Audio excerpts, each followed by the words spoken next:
My name is Liv Nordhaug. I come from the Norwegian Agency for Development Cooperation. I am very proud and happy to be moderating this webinar.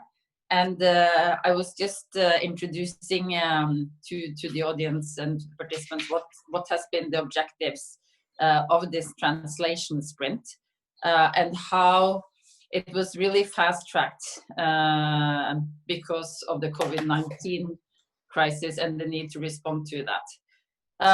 So just to repeat for those that have joined just now, the objectives of this webinar is really to hear, first of all, to hear results from the translation sprint, to hear about how the work will impact communities, to hear from partners, also to celebrate the volunteers that really have done all the important work, and also to allow for the translation volunteers to ask questions and share their experiences.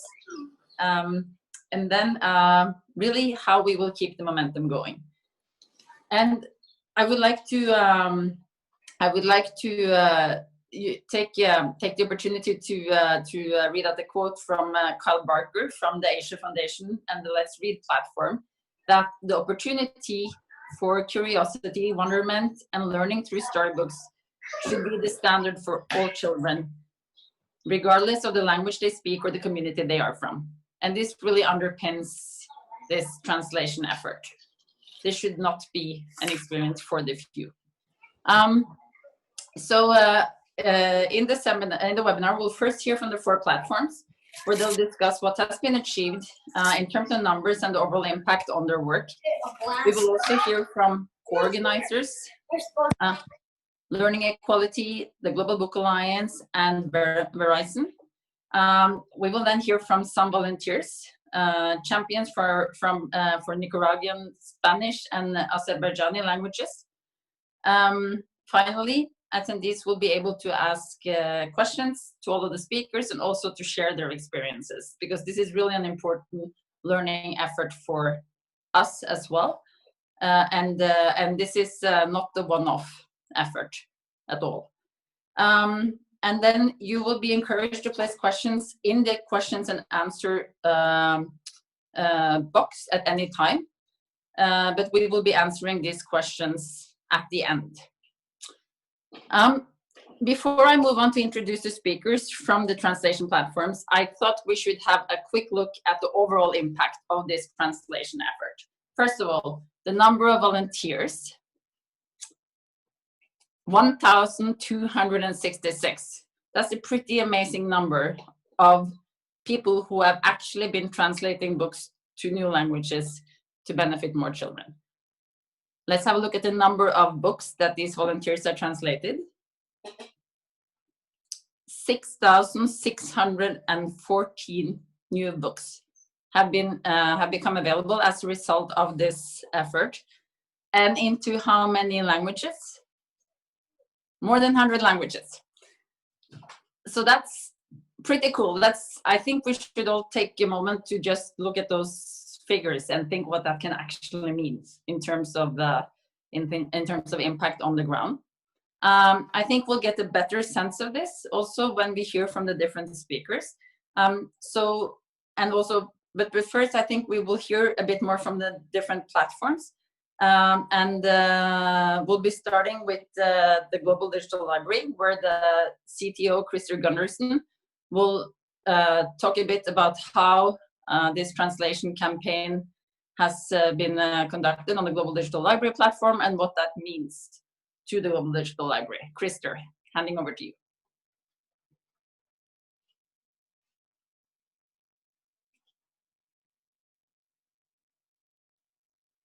Can you guys hear me? Sound is okay? Yes. Give me a yeah, thanks. Great. First, I want to start by just taking a few moments to think about how grateful we are that you guys have joined. And I'm talking about both the partners and, of course, those people that have supported through social media. But first and foremost, the volunteers that have joined us on this journey that has sort of grown into a movement. And I also want to say that there are 4 platforms represented here today. And I think this crowdsourcing movement that we have seen on on translation has really been built on the collaboration between those 4 platforms that has been growing over the last 2 or 3 years. So the fact that we have 4 platforms from different parts of the world joined together with other partners that have different sort of elements to bring into this has really been instrumental for this tremendous success. I think the idea that we brought the opportunity of translation just as COVID-19 was spreading globally was really a challenge, because there was chaos everywhere, and people were sort of in flux. But you guys have really shown that even at a time like this, one can build a crowdsourcing momentum in languages that I personally, at least, did not believe could be moved to such an extent. And you'll hear from a few of the volunteers later in this webinar. And you know that is, if you're not a volunteer already, that is when you should listen, because what has happened, for instance, with Azerbaijani is amazing, and that is totally organic. That has been pushed by volunteers that have taken a champion role in their countries, and had friends join in, had people that they knew could be a resource to this effort join in, and we've seen thousands of books being translated. And of course, doing this with children's books is a very grateful job, because many of the books have very few words. So even though you only translate, let's say, 300 or 400 words, you can actually see that you've accomplished something. So I want to again pause and say thank you. It's been so fantastic to see how this crowdsourcing movement has grown, and how it's been truly global across more than one platform, which is really, really important. Also, I want to say thank you to all the other partners that have been promoting this with us, and participating in different ways. And I also want to thank the team that has been joining in. Both Lauren and Tracy have been crucial to this. I know you guys are thanking everyone else, but I want to thank you guys as well, because you've been up at all day, at all hours, because you know there's always someone awake and making this happen. So on behalf of the Global Digital Library, I just want to thank all the partners. We have seen a tremendous growth on our platform. We have seen a tremendous number of translated books. And on this Sunday, the last day of May, we just passed 1 million translated words, which is a really cool number, I think, because it's easy to remember and hard to forget. So we've seen a tremendous growth. And we'll also now try to work towards quality assurance of some of them. So we will be launching 3 languages that have been quality assured on the newly published platform called Free Learning. They will not be available on the GDL for now, but they will be available in the cross-platform search that we launched yesterday. And that goes for Chinese, simplified Chinese, Azerbaijani, and a South African version of Spanish. And all those have been both translated by volunteers, but also then proofread afterwards from different actors. So I think that's all for me. I'll pass it on to the next, or pass it on to you, Liv.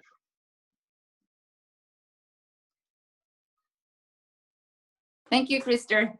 I would then like to introduce Purvi Shah from the StoryWeaver platform, Pratham, and Pratham Books platform. Purvi, over to you. Thanks so much, Liv. Hi, everyone. This is Purvi here from India, and I represent StoryWeaver from Pratham Books. StoryWeaver is a digital library of children's resources, all open access. We have about 22,000 stories in 250 languages.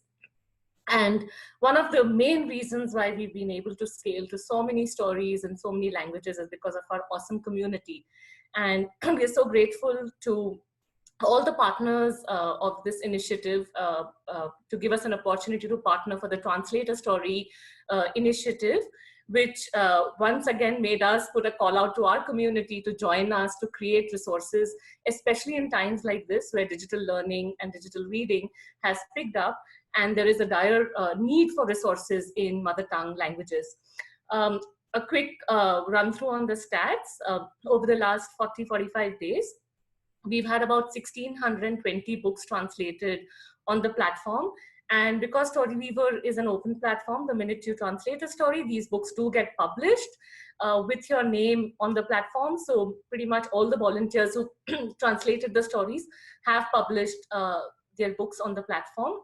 We had an astounding 612 volunteers who contributed translating in 93 languages, which is absolutely fantastic. In fact, one milestone for StoryWeaver as part of this campaign was that we actually touched the 250th language just a couple of weeks back, and the language was Fanan Tongo. I hope I'm pronouncing that correctly. Just to give you a quick flavor of the kind of diversity that we've had in the languages, and some of the books will actually reach underserved languages like Pashto, Surjapuri, Malvi. We've even had vulnerable languages like Kondo, Kuamani, and a fair representation from Asia, Europe, Africa, and Latin America as well. Just a few stories of change that we wanted to talk about. The first one that you see is a partner of ours that actually brings together volunteers in Afghanistan to translate stories in Farsi and Pashto. And because of COVID, they were looking at curated books, high quality books. And StoryWeaver has a reading program that's very, very popular with educators and parents right now. So they chose to translate all the books that are part of the reading program in the hope to make that entire curated set of reading program books available eventually at the end of next month to their teachers and children in Afghanistan. And the next one is Monica from El Salvador. I believe she's going to be talking right after, but we happily stumbled upon Monica's video, and I believe Monica visited the Facebook page of Translate a Story, where she saw this wonderful initiative, and she calls this a quarantine project, and is translating in Spanish and also encouraging her YouTube video here. Actually also encouraged, it was a live StoryWeaver tutorial that encouraged other Spanish users to translate on StoryWeaver in Spanish. And our third story of change is from India, from a mother who was, at home with her child and looking for Tamil resources. And she picked stories that she really loved in English and then translated them into Tamil to read to her own child. So we've had several different beautiful, heartwarming stories of change, and just picked a few over here. But thank you so much for the opportunity. Thank you from the entire team at StoryWeaver. And of course, a big shout out to all our volunteers across all the 4 platforms. 6,000 books over 40-45 days is absolutely amazing. And it wouldn't have been possible without the community. So now to take these books to the child and make their life full of books and stories. Thank you so much. Thank you so much, Purvi. Those were some amazing stories you shared. I would now like to introduce Morgan Belvea from the Asia Foundation and the Let's Read platform. Morgan? Thanks, Liv. Can everyone hear me okay? I just want to check. Yes. Excellent, thank you. And congratulations to both Purvi and Krister on incredible milestones. It's really exciting to see other organizations in the space of children's literacy thriving. When the COVID-19 pandemic hit, we were wondering, how do we continue to support building reading opportunities for children across Asia? And we took the initiative to build Let's Read at Home, which is a completely new learning resource built on collections of books that children need most right now. We have collections like STEM and health and critical thinking, resilience. And a couple of weeks later, we got an email inviting us to participate in Translate a Story. And of course, we said yes, because that would amplify exactly what we're doing and allow us to bring books to even more children who speak even more languages. So we quickly added a translation opportunity on Let's Read at Home. And we sort of synergized this collection model with translation opportunities. So while we were promoting books in a collection for children to read, our translators were translating the same collections so that we could bring these learning resources and books to children across Asia. As a result, we brought together more than 600 volunteers to translate 550 books into 20 languages across 11 countries. And it's still going. So even though the current edition of Translated Story ended on Sunday, our translators are still anxious to keep going. One of the most incredible success stories that we had that completely caught us off guard is when we opened the call for translators in the Philippines. Merely 2 days later, we had over 2,500 volunteer translators sign up to translate in 6 languages. At that point, that was too much to manage quality control. And so we actually had to pull back, and we had to sort of divide and conquer. And so we focused our efforts, and we basically broke them off into small groups, and we worked with each group week after week. So that's how we were able to ensure that the books that we're translating were high quality and reviewed, published successfully, and of a quality that children could really benefit from in those 6 languages. So 6 of those 20 languages were actually from the Philippines. One of the stories that came across our plate just a couple weeks ago was this story of a mom in Nepal, which is really moving to me. She's basically telling the story of how her children have only ever seen her as a homemaker until she had the opportunity that Translated Story provided. And she began translating books, and her children saw that and looked up to her more because they knew more of what their mother was capable of. And so that's sort of a grassroots example of what efforts like Translated Story can really do. Looking forward, I agree with Purvi that this is the next step is definitely getting these 6,000 books into the hands of children across the world. And we're really excited to be a part of such a truly global collaboration that has never happened before, something at this scale. So we're excited to keep translating and keep working with this community, and I'm excited to answer any questions that you may have. Back to you, Liv. Thank you, Morgan. And that was indeed an extremely, that was a really, really touching story. It really resonated with me. I would now like to introduce Dorcas Vepukulu from the African Storybook platform. Dorcas? Good morning, good evening, everybody. I'd just like to start off by thanking everyone who has made this possible for us all. And when Krista told us about this, we weren't so sure how we would go about it. But hello, okay. So we eventually noticed that when we started the translation sprint, we noticed that there were actually several languages that we didn't have before. And these are, spread out across Southern Africa, East Africa, and West Africa. Now, I didn't put Kiswahili here because we already had it on the website, but we had storybooks from there. And I also didn't include French, which we also received several translations in it. But I listed these 4, which for us is very interesting, and they look like they're minority languages. So one of the things that we plan to do is to follow up with the translators. Actually, 2 of them are already in touch with me. So we'll build onto that and strengthen their capacity so that they can continue translating. And through them, we'll find out how we can quality assure the storybooks that are already translated. Now, what we plan to do is using our own, our own capacities within African Storybook to check, for example, stories in a language like Chichewa, if we can. And if we are not able to do that, we use our champions and our partners to identify people to help us quality assure these storybooks. Because on our website, we have what we call African Storybook approved, and those that are community storybooks, which have been either translated or created on the website, but they're not quality assured. And so they may not be ready for use outside. So all these translations are in that community folder, and until we get somebody else to look at them, to check them, and then we can now quality assure them, and then they'll have the mark as African Storybook approved. Then from here, once we have them all quality assured and ready for use, then we'll share them across with other partners who use our books. And one of them is Mlango, which is in Kenya, and they use them among many schools, over 200 schools in Kenya. Then we have ICTAB, which works in several African countries, and they take these books and make them more accessible for learners with disability.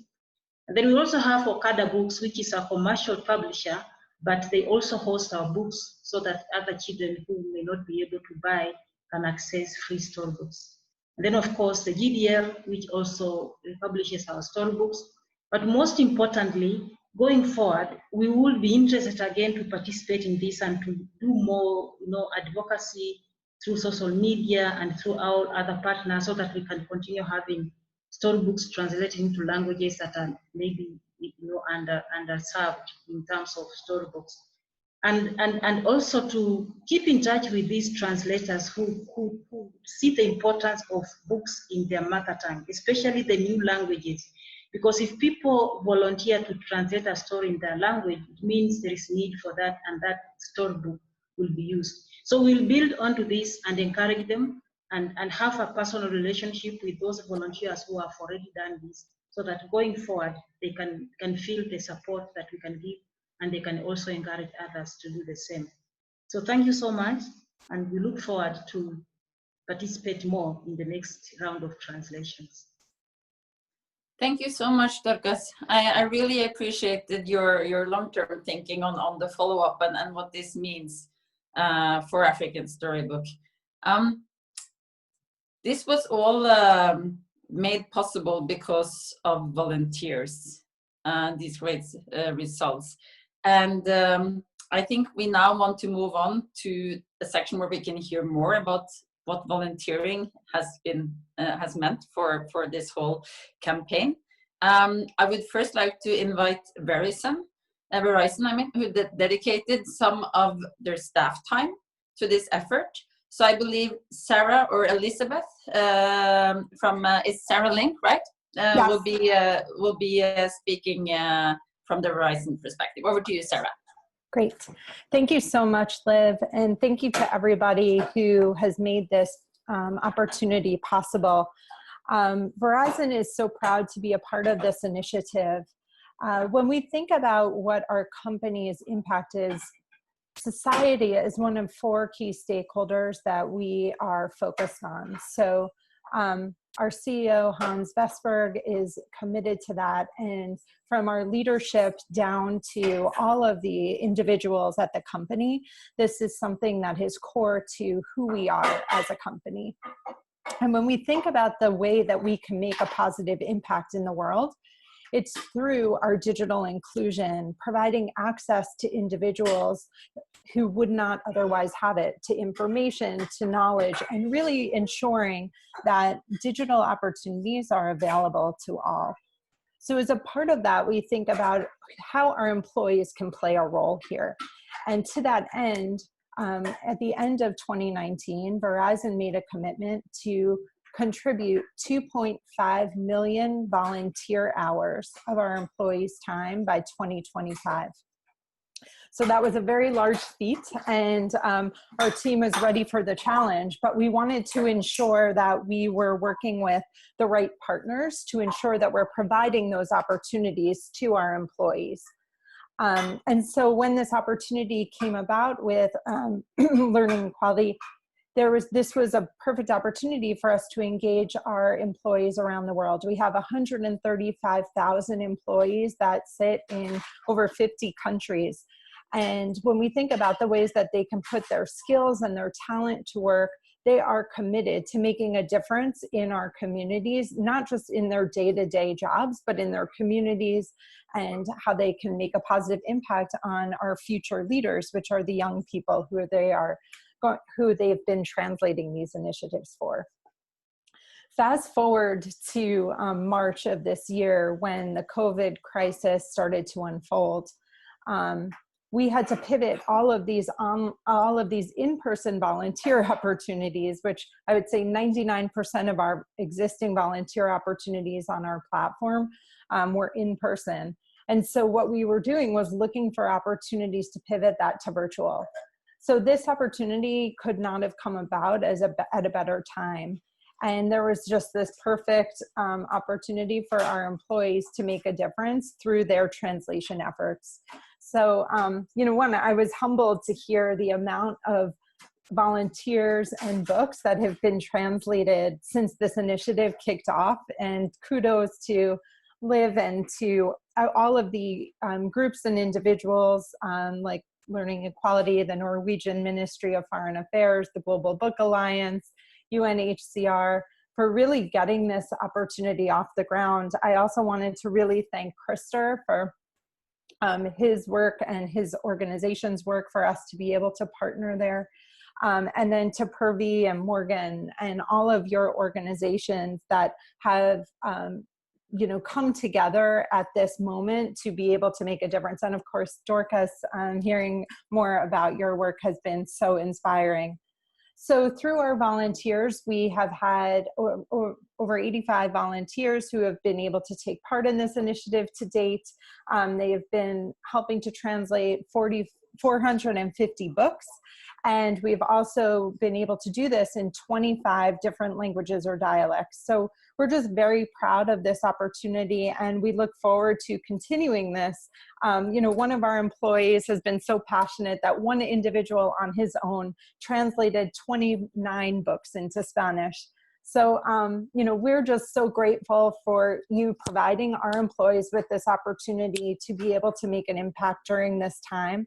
And we really just wanted to thank all of you, Lauren and the team, and Tracy, of course, for putting this event together, because I think given the world that we're in today, giving us an opportunity to just pause and celebrate the positive and the ways that individuals are taking the time to make a difference and to increase students' mindsets and their learning and their knowledge of the world is really what we need more than ever during this time. So thank you so much for for this opportunity and for all of the volunteers who have helped to make this happen. Thank you so much, Sarah, and that seems like an amazing effort from Verizon, and a lot of good staff efforts there. Thank you. I would now like to actually invite perspectives from volunteers that have been doing some of this translation. The first one I would like to invite in is Monica Martinez, who is a language champion for Nicaraguan Spanish for StoryWeaver, and will share why she joined and what it was like for her. Over to you, Monica. Okay. Hi. Can you hear me? Can you Yes. see me? Okay, perfect. So, hi everybody. Well, nice to meet you. My name is Monica Martinez. I'm from El Salvador. And first, I would like to thank you to Lauren, Tracy, and Krister, who had made this possible. This project has been really amazing. Personally, this touched me like a lot. I am a translator by profession. And what I noticed about this project for me was something really amazing for volunteers, so many books. And well, I found all the platforms really friendly to use. All the stories were really, really amazing to read. I enjoyed it. Like personally, I enjoyed like a lot reading over and over again. More than one the stories I read like probably 3 times. I cannot remember. I learned a lot also from the StoryWeaver platforms, from the Indian story. I really love it. And also from African stories. I really love it and I learned a lot. So this gave me the opportunity to see also how can I help other people and older children here in El Salvador. And recently that we are currently going through a really huge bad storm that is that's doing a lot of damage so far, but this gave me the idea to keep going and trying to see how can I help others and also kids with these books also. So I made also that video because I found it really encouraged it was really worth it to spread it. So it was something that I said that must be a spread to everybody who speak more than one language should be joined to this project. And also, personally, I already set my goal to learn my the native language here. That's not Spanish. That's Nahuatl. That's made me the main goal to me to learn it and also trying to translate those stories to that language, so that language can be alive. So, well, that's pretty much my words I can say. Thank you once again. I really excited about this. So thank you so much. Thank you so much, Monica. And Christer also tells me that you have actually proofread 100 books for the Global Digital Library as well. So warm appreciation for that. Thank you. Thanks to you. I would now like to invite in language champion for the Azerbaijani language on the Global Digital Library, Elnara Mamadova. Hello. Hi. Hi, everyone. You can hear me well. I'm glad. Thank you, Liz. Thank you for, no, okay, start my video. I'm really sorry. There's some technical issue. Can you, yeah. Thank you very much. It's actually a great pleasure to be part of this outstanding Global Digital Library volunteer team. First and foremost, I would express my deepest gratitude to all members who put hard work on the creation of this amazing resource for the children around the world and made this available for free for everyone, which is very important. So I'm originally from Azerbaijan, as you may guess, and I'm native in Azerbaijani. It's our language.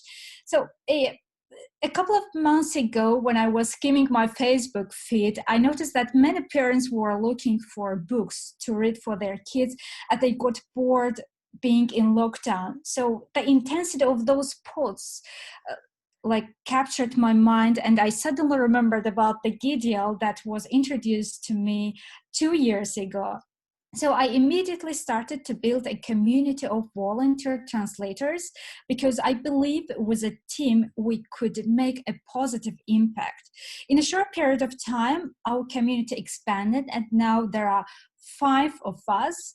So within a month, we have translated more than 100 books, and there is more to come, actually. So based on statistical number of translated books, I created a word cloud, and as you can see, Elshad Alzadeh and Günal Ahmadli, they are #1 translators. They translated more than half of all translated books, actually. And thanks to Christer's collaboration, currently I'm also working on editing books so our Azerbaijani audience can get access to those books right from the main page of the digital library. And our community of Azerbaijani translators are super excited about it. Thank you very much for this opportunity. So what did these books teach us? I want to talk about this a little bit. Like everyone, I also learned a lot from these valuable books that represented the different part of the world that I have never been to be honest. So, for example, from Africa, from India, from Cambodia, I really had much joy when I read those books. These books actually introduced not only me, also the community in Azerbaijan to the world of diverse culture who has different beliefs, tradition, language, and they do actually the same thing in a different way, even though we do the same thing but completely in a different way. So this platform has created a world where everybody can get the opportunity to learn about diversity and inclusion, understand that difference is not that we need to fix, but need to understand and respect.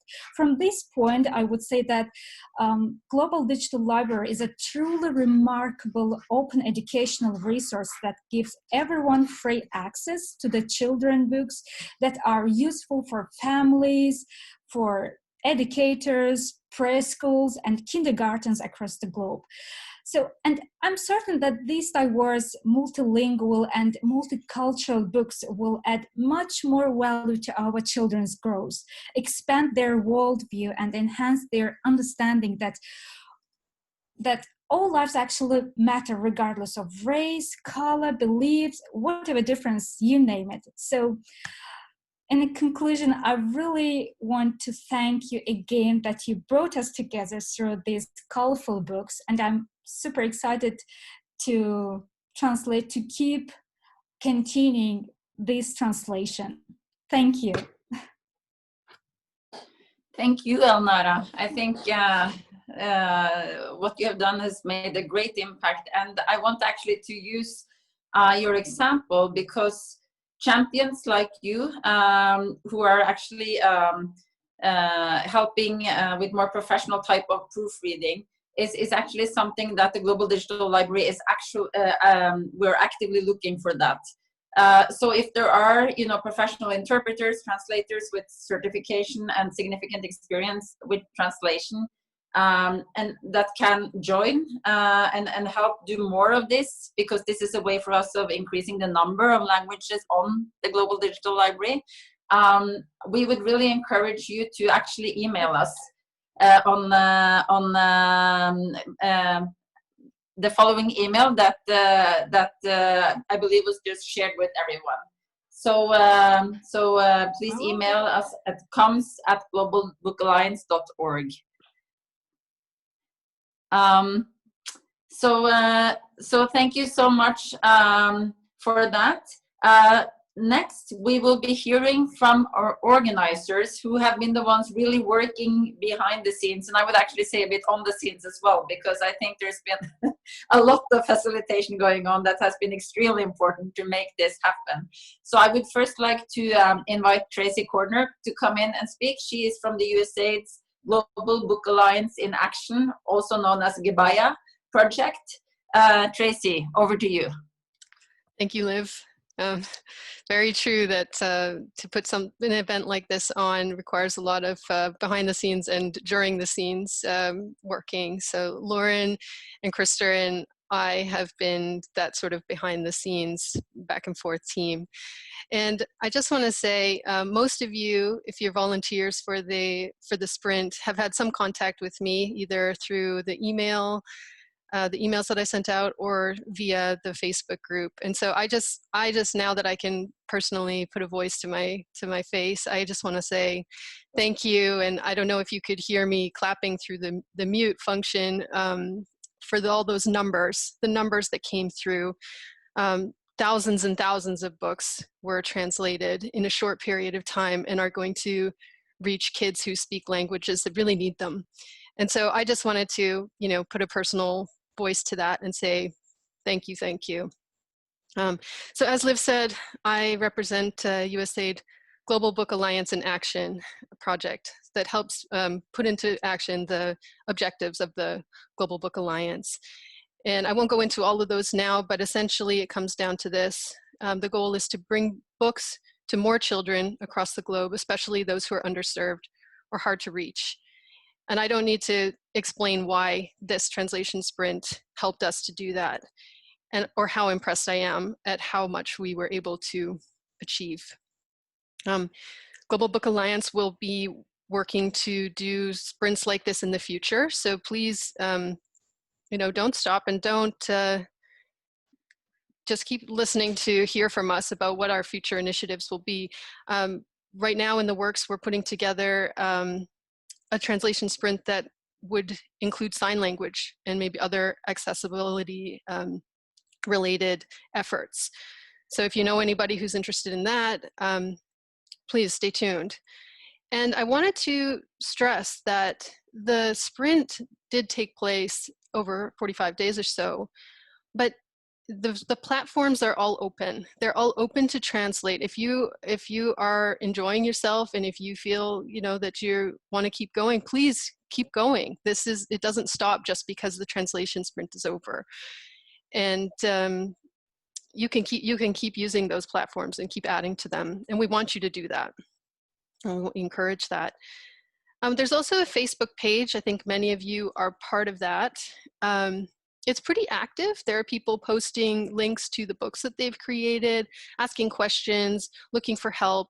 And there are community members answering those questions. And it's encouraging to see that community is really building. And I wanted to let you know that we're not going to take that away just because the translation sprint is over.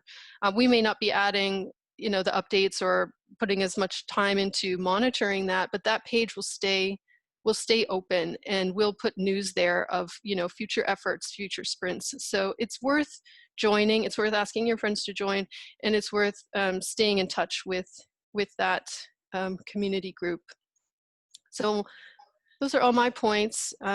Again, just thank you, and nice to see you even though I can't see you.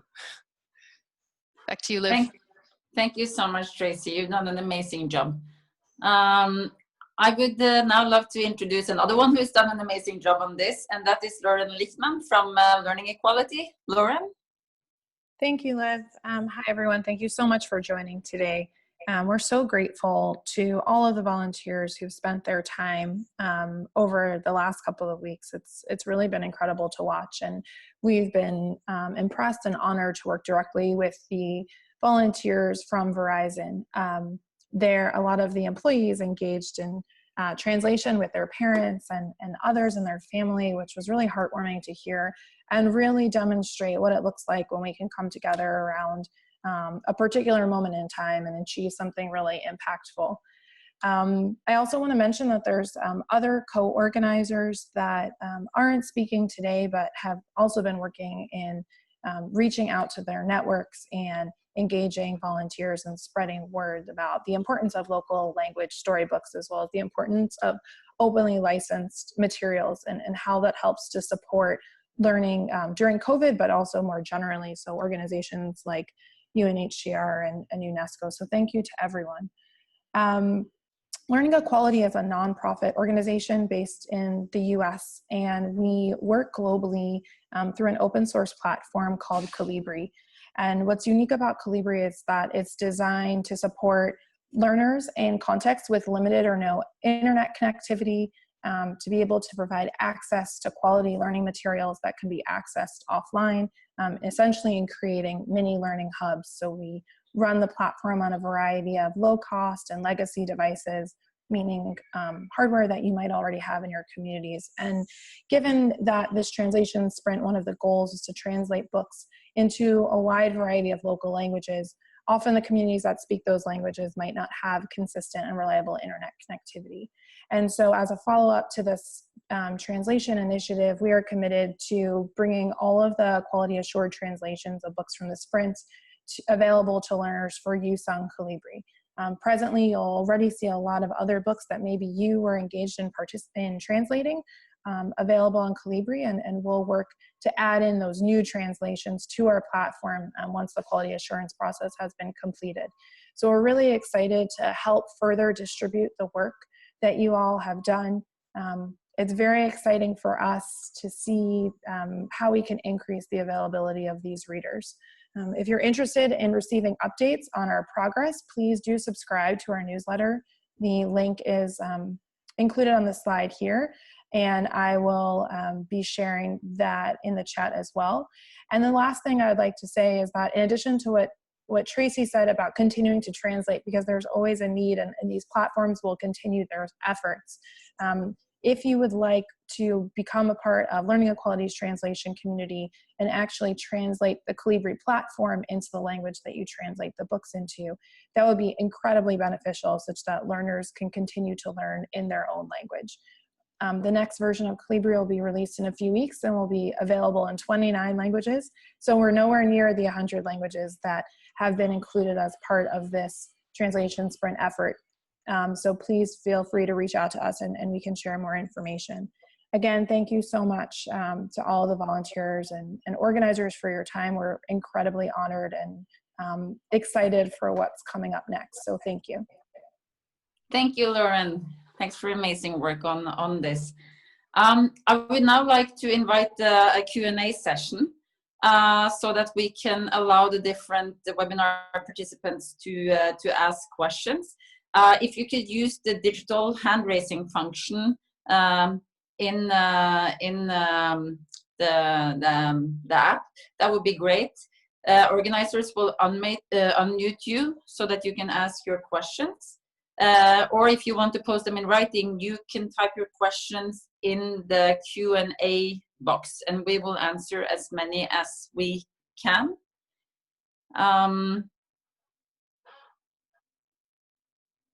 Let's see.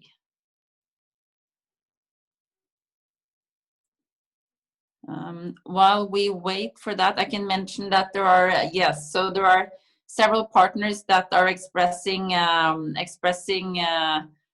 their appreciation of having been part of this. I can just mention Cable Green and Creative Commons, who have been part of this project and who will be supporting future collaborative sprints.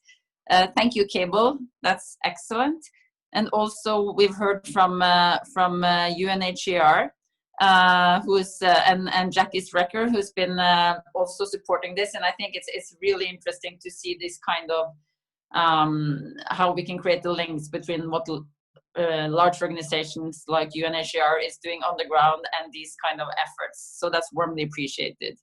Are there any questions that have been posed in, let's see, I'm trying to multitask here, sorry.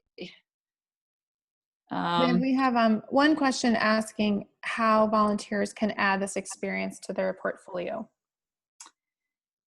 Yes. I think actually, how in terms of recognition, if I understand, is that the correct understanding of the question? I think maybe I would like to hand over that question to the different translation platforms, because I think there are different approaches from the different platforms in terms of how volunteer contributions are acknowledged and how it plays a part of the platform. Maybe Purvi, is this something you could speak to on behalf of StoryWeaver? Sure, thanks Liv. Happy to take that question. And it's a fantastic question because there is a lot of effort and love that translators put into nurturing a story. So it is definitely something that we at StoryWeaver are always thinking about. And one of the things that we have allowed for is to have an author or a translator profile. So when you create a story on StoryWeaver, you actually get your own profile page where you can add your profile, you can add a link to any of your other works outside of the StoryWeaver platform also, and it becomes a one quick shot view for anybody coming to your profile to see the number of stories that you've translated, as well as how many stories you've translated on the platform. The other thing that we really encourage our senior translators on the platform to do is to help other budding translators in the language that they have expertise in. And this is something, this is a process that we manage one-on-one with the translators. So these are some of the ways that we kind of would like to give back to our translator community. And we also profile translators regularly on our blogs as well as social media too. Thank you, Purvi. I think I would, if Krister or any of the other platforms would like to speak to this, that's warmly welcome. And also, I believe Tracy may, you may also have some general perspectives from the organizer's side. So Tracy first, and then maybe if African Storybook, the GDL, and Let's Read want to comment on this question, you'll be more than welcome to. Tracy? Thank you. Yeah, no problem. So I received this question a few times via the email as well. So Liv is right. Each platform has its own approach to that. There is a video tutorial about how to do this for the Global Digital Library on the website, the Translate a Story website. So that's one way of looking at how to get credit for your work. But I'd like to hear from, let's hear from Let's Read and see how they approach it. Yeah, absolutely. So we have a couple of different things that we do. One of the things that we have had since the very beginning is a translator sort of scorecard, essentially. So based on the number of pages that you translate, you can work your way up the ranking of translators on Let's Read to become a top translator, which are listed on our website. letsreadasia.org. The other thing that I would suggest is that because all of these platforms are driven by open source Creative Commons books, I highly suggest that you take links of these books and integrate them into any CV, any website, any social media handle that you have, and really brag about the work that you're doing. Explain that you've translated these books and show them the exact translation of what you've done, because I think that nothing speaks better than the actual work that you've done.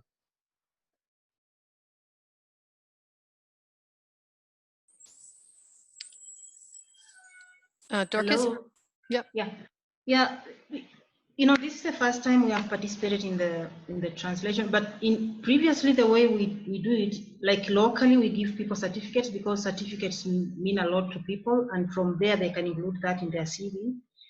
But also with this one, we are planning to get in touch, as I mentioned during my presentation, that we'll get in touch with the translators because we have their emails, and once the stories are quality assured, we can do a news flash about the story that the people translated, and that way we highlight their contribution, and essentially we include them in our database of translators, so that in future when we are commissioning paid translations, then we call on them, and then in that way we also appreciate them by paying them, you know, a little stipend based on our rates.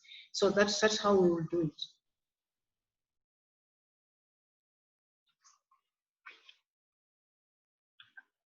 Krister, Yeah, you have I want to. First of all, as Tracy mentioned, the credit for each book is something that you can sort of you can put your own name on as translator if you want to. And as Purvi mentioned, that will also happen on their platform. But we actually made physical stickers for translators and proofreaders before this pandemic happened. So we could, you know, bring on conferences. So if we met people that have been joining, we can give them those stickers and so forth. But we, you know, now physical stickers are a bit hard to give away, but we have them in digital format. So if anyone wants to bring that stamp to your blog or to part of your CV, but also to be more serious, if you want to have some sort of feedback after your work, we can go in and check how many signs and words you've translated. We can give you some sort of acknowledgement. So please contact us if you want some sort of written format. Of course, without quality assurance, that's going to be purely something we do to acknowledge the contribution. But we're also looking to get this into a more structured format, because we see that we need to give acknowledgement to this tremendous effort that has been made by so many people. So this is something we're working on now to sort of go from making stickers from conferences to actually looking at some sort of acknowledgement that is given in a structured way.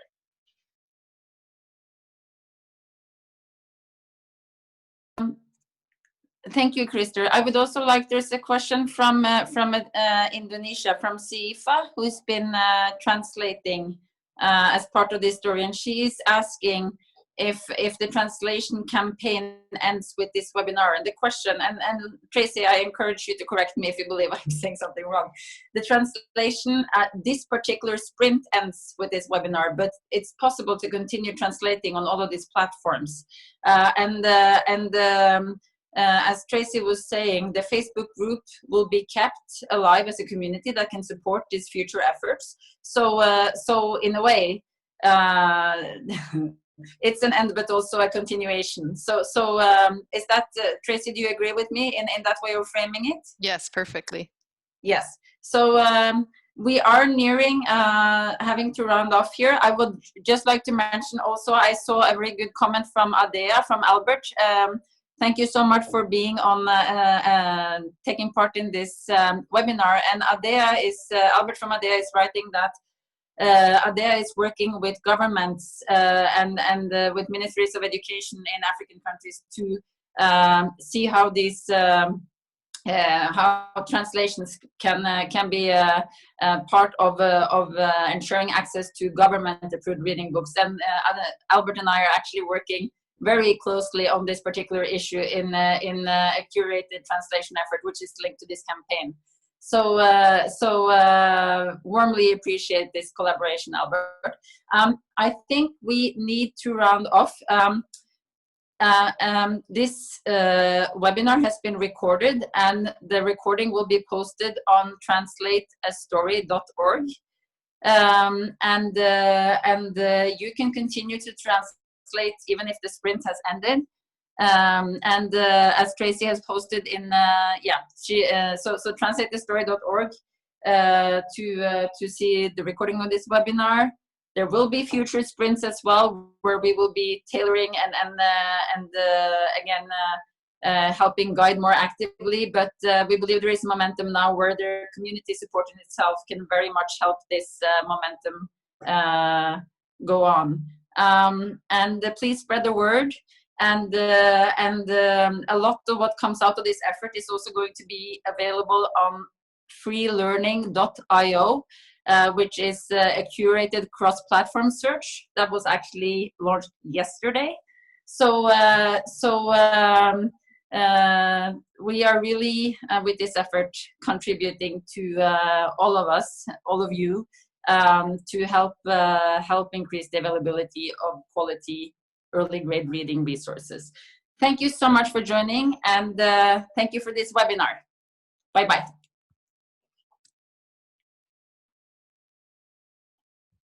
Thank you. Thank you.